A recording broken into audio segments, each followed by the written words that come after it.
The topic is the majority cannot afford a balanced diet in India. Okay, so আজকে একটা important editorial এসছে, সেই রিলেটেডই আমি এই টপিকটা বানিয়েছি। তো দ্য হিন্দুর একটা আর্টিকেল, তারও হেডিংটাই এটাই, the majority can not afford balance diet. এটা এই এডিটোরিয়ালটা বানিয়েছে মধুরা স্বামীনাথন। তো এনার সম্পর্কে একটু বলে রাখি, Madhura Swaminathan is the chairperson of the MS Swaminathan research centre. And MS Swaminathan হলো গ্রিন রিভলিউশন, ইন্ডিয়ার গ্রিন রিভলিউশনের ফাদার অফ ইন্ডিয়ান রিভলিউশন বলা যায় ওনাকে। অ্যান্ড তার মেয়ে হচ্ছে মধুরা স্বামীনাথন। যিনি একজন one of the prominent economist হিসাবে উনি ফেমাস। তো এর সাথে উনি বলছেন, even millions who are above the poverty line do not have access to healthy or nutritious food in India. ঠিক আছে, তো একটা খুব সুন্দর একটা আর্টিকেল রিপ্রেজেন্ট করেছে। আমি আর্টিকেলের লিঙ্কটা পরে ডিসক্রিপশন বক্সে দিয়ে দেবো। তো এখানে বলতে চাইছে যে মিলিয়ন্স আছে আমাদের ইন্ডিয়াতে স্পেশালি, যারা কিনা পভার্টি লাইনের অ্যাভাবেই আছে, but still healthy and nutritious food afford করতে বা অ্যাক্সেস করতে পারছেন না। ঠিক আছে, তো ইন্ট্রোডাকশনে কি বলি দেখি। ইন্ট্রোডাকশনের ক্ষেত্রে the state of food security and nutrition in the world report 2020 release হয়েছে। ঠিক আছে, জাস্ট 27 জুলাইতে এটা রিলিজ হয়েছে। অ্যান্ড এটাতে বলা হচ্ছে যে ইন্টারন্যাশনাল পভার্টি লাইন যেটা আছে, ইন্টারন্যাশনাল পভার্টি লাইন আর আমরা যে জেনারেল যে পভার্টি লাইন বলি, সেটা কিন্তু Indian poverty line, both are not same, সেটা প্রথমেই বলে রাখি। ঠিক আছে, তো ইন্টারন্যাশনাল পভার্টি লাইন যেটা বলে সেটা হচ্ছে $1.90। ওকে, তো 1.90 যেটা, এটা যদি $2 ধরি, আর যদি 70 রুপিস করে মোটামুটি যদি ধরে নিই যে 70 রুপিস করে পার ডলার, তাহলে এটা মোটামুটি 140 to 150 মধ্যে পড়বে রেঞ্জ। ঠিক আছে, তো এটাকে বলা purchasing power parity, PPP per person per day, এতটা অ্যাফোর্ড মানে করতে পারে যদি এটাই হচ্ছে ইন্টারন্যাশনাল পভার্টি লাইন। এর থেকে যদি অ্যাভাব হয় তাহলে সে ইন্টারন্যাশনাল পভার্টি লাইনের থেকে অ্যাভাবে হবে। তবে আমাদের যে ইন্ডিয়ান পভার্টি লাইন বা ন্যাশনাল পভার্টি লাইন, সেটা কিন্তু এর থেকেও কম। ওকে, কতটা সেটা আমি পরে ডিসকাস করছি। তো এই রিপোর্ট অনুযায়ী, মানে এটা ইন্টারন্যাশনাল পভার্টি লাইন অনুযায়ী মেজারমেন্ট করা। অ্যান্ড এখানেই বলছে যে এই যে অ্যানালাইসিসটা করছে, এই অ্যানালাইসিসটা স্পেশালি ইন্ডিয়ার ক্ষেত্রে কিছু যে পুয়ার নিউট্রিশন রয়েছে ইন্ডিয়ার ক্ষেত্রে, তো সেটাই আর কি এখানে শো করা হয়েছে।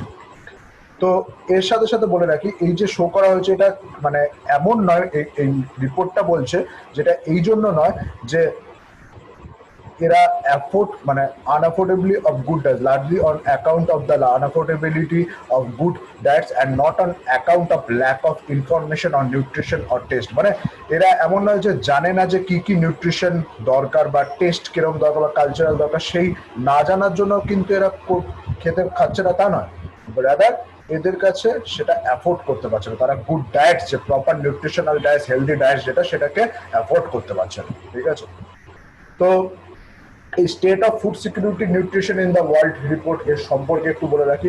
এইটা জেনারেলি একটা joint report by various organisation of United Nation.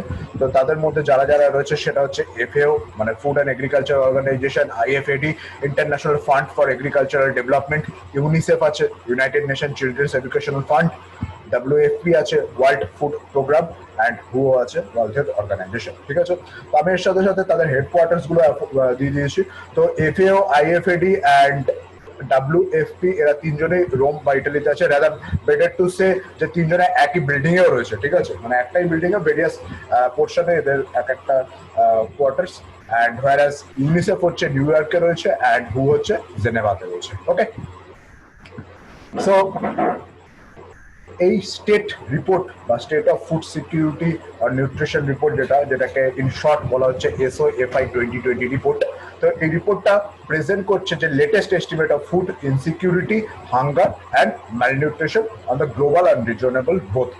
তো এখানে বলছে এটা যে রিসেন্ট যেটা দেখাতে যাচ্ছে সেটা হচ্ছে ডিটেল অ্যানালাইসিস দেখাতে যাচ্ছে cost and affordability of the healthy diets. ঠিক আছে, তো এটা টাইমস অফ ইন্ডিয়ার একটা কাটআউট, যেখানে দেখানো হচ্ছে যে 2005-এ কত মিলিয়ন পিপল ওয়ার্ল্ড ওয়াইজ তারা আন্ডার নারিশড ছিলেন। ঠিক আছে, এবং 2005 থেকে আজকে 2009, এর রাদার 2030-তে কিরম হবে।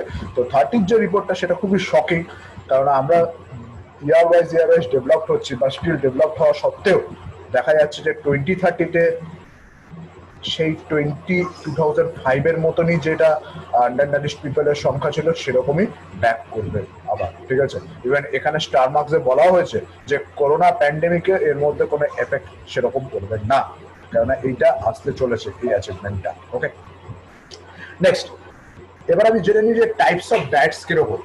তার মানে এই রিপোর্টে যেরকম ভাবে বলা আছে সেই টাইপস অফ ডায়েটস গুলো কি কি হবে। তো প্রথমত 3 ধরনের ডায়েটস হয়।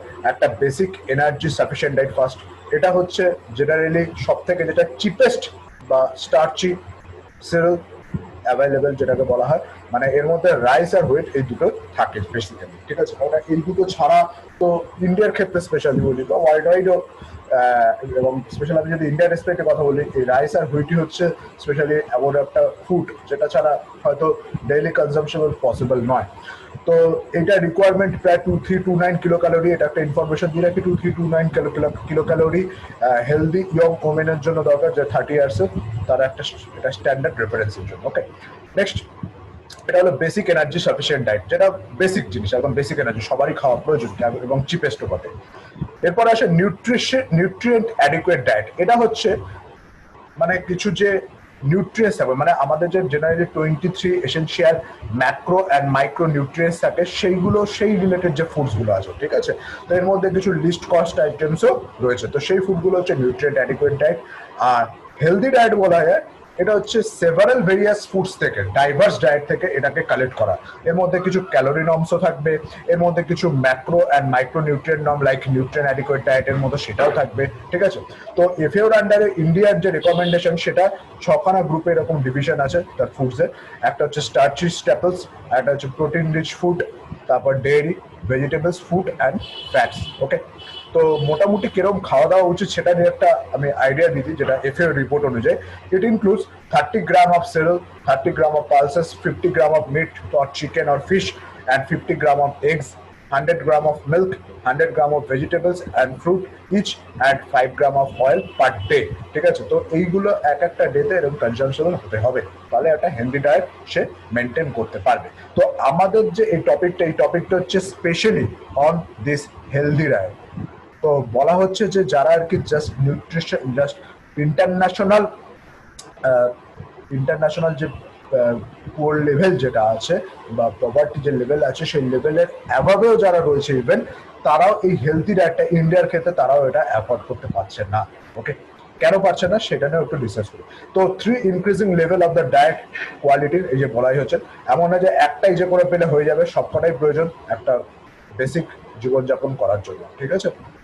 তো এবার জেনে নেওয়া যাক যে সাউথ এশিয়াতে বা সাউথ এশিয়ান কান্ট্রিগুলো, যার মধ্যে ইন্ডিয়া পড়ে, পাকিস্তান পড়ে, হ্যাঁ, বাংলাদেশ পড়ে, Sri Lanka, Myanmar and various ASEAN country যেগুলো আছে, 10খানা আসিয়ান কান্ট্রি আছে লাইক ইন্দোনেশিয়া, মালয়েশিয়া, এইসব কান্ট্রিগুলোর মধ্যে এদের ক্ষেত্রে, সাউথ এশিয়ান কান্ট্রিগুলোর ক্ষেত্রে কস্টিংটা কত পড়ে মোটামুটি, মানে এই যে 3 ধরনের ডায়েটস বললাম। তো এর ক্ষেত্রে দেখা যাচ্ছে ফার্স্টে cost of basic energy sufficient diet, এর ক্ষেত্রে জেনারেলি 80 সেন্টস পড়ে, 80 cents a day in south Asia. তো 80 সেন্টস মানে হচ্ছে, সেন্টস হচ্ছে অ্যাকচুয়ালি একটা মানে ইউএস ডলার, মানে ইউএসএরই একটা কারেন্সি, ডলার অ্যান্ড সেন্টস দুটোই, হ্যাঁ, যেমন আমাদের টাকার পয়সা বলে থাকি সেরকমই হচ্ছে সেন্টস অ্যান্ড ডলার। তো 100 সেন্টসে বলা হয় $1 হয় জেনারেলি।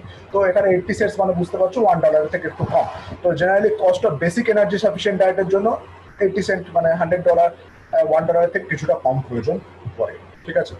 আর তবে বলা হচ্ছে যে সাউথ এশিয়ান কান্ট্রিগুলোতে এটা খুবই চিপেস্ট আছে, যার জন্য এটা affordable. In short, the poor in India and other South Asian countries can get their calories by sticking to rice or wheat alone, ঠিক আছে। আর এবার আছে cost of nutrient adequate diet. এটার কস্ট পড়ে প্রায় $2.12, মানে আমি যদি $2 পার ডে ধরি তাহলে মানে প্রায় 140 করে পার ডে হিসাবে পড়বে, ঠিক আছে। যেটা কিনা more than international poverty line. কেন? কারণ ইন্টারন্যাশনাল পভার্টি লাইনে কি বললাম, $1.9 ইনকাম হতে পারে, ওকে, পার ডে। তা সেখানে নিউট্রিয়েন্ট অ্যাডিকুয়েট ডায়েটটা কত, $2.12। তার মানে বোঝাই যাচ্ছে একটা পার্সন যদি কোনোভাবে এটাকে অ্যাফোর্ড করতেও পারে, যাদের আর কি ইন্টারন্যাশনাল পভার্টি লাইনের উপরে ইনকাম রয়েছে, হ্যাঁ, সাপোজ তার ইনকাম আমি বলে দেখি $4, সাপোজ ইনকাম হচ্ছে $4 পার ডে, তাহলেও কি সে এটা অ্যাফোর্ড করতে পারবে? না, পারবে না। কারণ হচ্ছে a person with income just above the poverty line cannot spend the entire daily expenditure on food ঠিক আছে মানে সে যদি $4 কি $3 ধরে রাখি তার যে পার ডে ইনকাম যদি হয়ে থাকে তাহলে সে এটা অ্যাফোর্ড করতে পারবে না এই কারণে বিকজ সে তো শুধু ফুডের মধ্যেই তার ইনভেস্ট করলে চলবে না তার মধ্যে সে ফুয়েলও আছে ট্রান্সপোর্ট আছে রেন্ট আছে মেডিসিনস আছে এইগুলো আদার এক্সপেন্ডিচারসও রয়েছে যেগুলো তাকে খরচ করতে হবে তো সেগুলোকে সে ইগনোর করতে পারবে না তাই জন্য ফুডের পিছনে সে টোটালি ইনভেস্ট করতে পারবে না তো এসওএফআই রিপোর্ট বলছে যে একটা এইরকম পার্সেন্ট যারা জাস্ট ইন্টারন্যাশনাল পভার্টি লাইনের একটু অ্যাভাব যাদের ইনকাম রয়েছে তারা 63% বেশি টোটাল এক্সপেন্ডিচার করতে পারবে না অন ফুড ওকে মানে 37% ডেফিনেটলি তাকে এইটুকু রিকোয়ারমেন্ট তার প্রয়োজন নন food essential like fuel transport rent medicine এসব ওকে তো next number 3 cost of a healthy diet তাহলে বোঝাই যাচ্ছে যারা ইন্টারন্যাশনাল পভার্টি লাইনের উপরে থাকে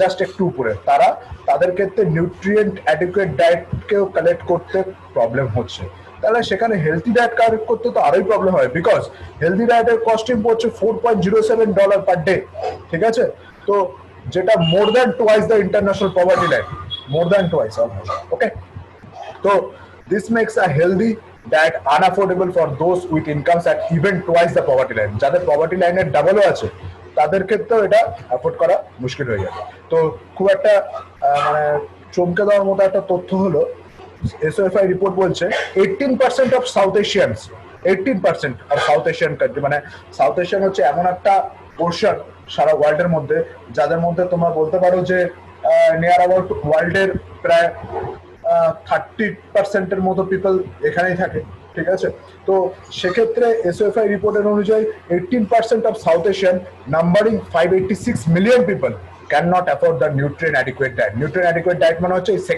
সেকেন্ড ডায়েট যেটা ঠিক আছে আচ্ছা মানে এফএও রুল অনুযায়ী এটাকে ফার্স্ট ডায়েট বলা যায় এটাকে সেকেন্ড ডায়েটও বলে অনেকে এটাকে থার্ড ডায়েটও বলে তো এই সেকেন্ড ডায়েটটা 18% অফ সাউথ এশিয়ান কি করতে পারে অ্যাফোর্ড করতে পারে না অ্যান্ড 58% অফ সাউথ এশিয়ান প্রায় 1337 million people can not afford the healthy diet মানে দ্য থার্ড ডায়েট বুঝা গেল next affordability of healthy diets এবার অ্যাফোর্ডেবিলিটি অফ হেলদি ডায়েটস এর মধ্যে মানে এটা আমাদের ইন্ডিয়ান রিপোর্টে আমি রেসপেক্টে বলছি ইন্ডিয়ান রিপোর্ট বলছে টেন্ডুলকার কমিটি নামে একটা কমিটি গঠন হয়েছিল 2011-12-তে যেটা যেখানে ইন্ডিয়ান পভার্টি লাইনকে একটা লাইন আপ করেছিল তো সে বলছে মোটামুটি যদি একজনের income 33 per day in urban area আর 27 পার ডে রুরাল এরিয়া হয় তাহলে সে ইন্ডিয়ান পভার্টি লাইন কে মেনটেন করছে এবং তার থেকে অ্যাভাবে থাকবে তাহলে বোঝো 33 আর 27 আর সেখানে ইন্টারন্যাশনাল পভার্টি লাইন ছিল কত 1.9 মানে প্রায় $2 মানে হচ্ছে 140 রুপিস করে তাহলে Indian poverty line which is less than $1 per day even thus lower than the international poverty line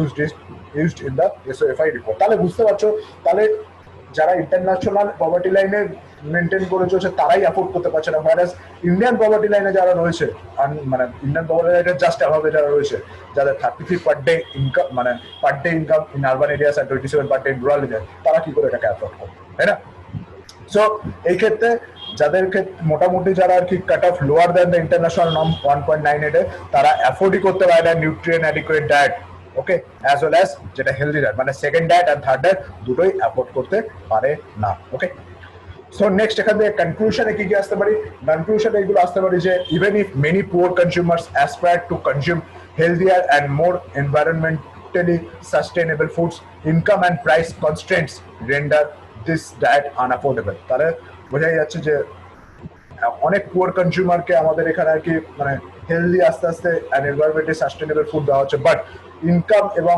price কস্টের proper না থাকাতে এটাকে অ্যাফোর্ড করতে এখনো পারছে না even recently corona virus during a প্রধানমন্ত্রী গরিব কল্যাণ অন্ন যোজনা মানে PMGKAY এর আন্ডারে যে রেশন সিস্টেম আছে মানে 5 KG of wheat or rice দেওয়া হয় আর 1 KG of gram free of cost up to November অব্দি যে দেওয়ার কথা বলেছেন বাই ইন্ডিয়া গভর্নমেন্ট তো তারা সেইটাও কিন্তু দেখো শুধুমাত্র বেসিক যে ডায়েট সেটার কথাই বলছে কারণ তার মধ্যে হুইটস অ্যান্ড রাইসই রয়েছে বাকি যে 23 macro and micro essential nutrients as well as যে হেলদি ফুড তার কিন্তু মেনশন নেই তাহলে সেটাও কিন্তু this is welcome but utterly inadequate to address the massive and growing problems in malnutrition তো যতক্ষণ না তুমি ফার্স্ট ডায়েট শুধুমাত্র মেনটেন করতে পারছো বাট সেকেন্ড আর থার্ড ডায়েট মেনটেন করতে পারছো না যে কোনো একটা পপুলেশনের জন্য তাহলে অলরেডি ম্যালনিউট্রিশনের আন্ডারেই রয়েছে বলা যেতে পারে। তো এক্ষেত্রে কি করতে হবে, increasing earnings and safety net transfers as well as systemic changes to lower food prices are needed to bring healthy and sustainable diets within reach of the poor. And even during এখন প্যান্ডেমিকের টাইমে আরো specially বিভিন্ন vegetables এর price আরো increase হচ্ছে, সেক্ষেত্রে poor পিপলদের কাছে আরো এটা সাস্টেনেবল ডায়েটকে মেনটেন করতে বা একটা হেলদি ডায়েটকে মেনটেন করতে আরোই প্রবলেম হবে। ঠিক আছে, একটা খুব সুন্দর রিপোর্ট, আশা করি ইন্টারেস্টিং লাগলো। That's the end of the video here.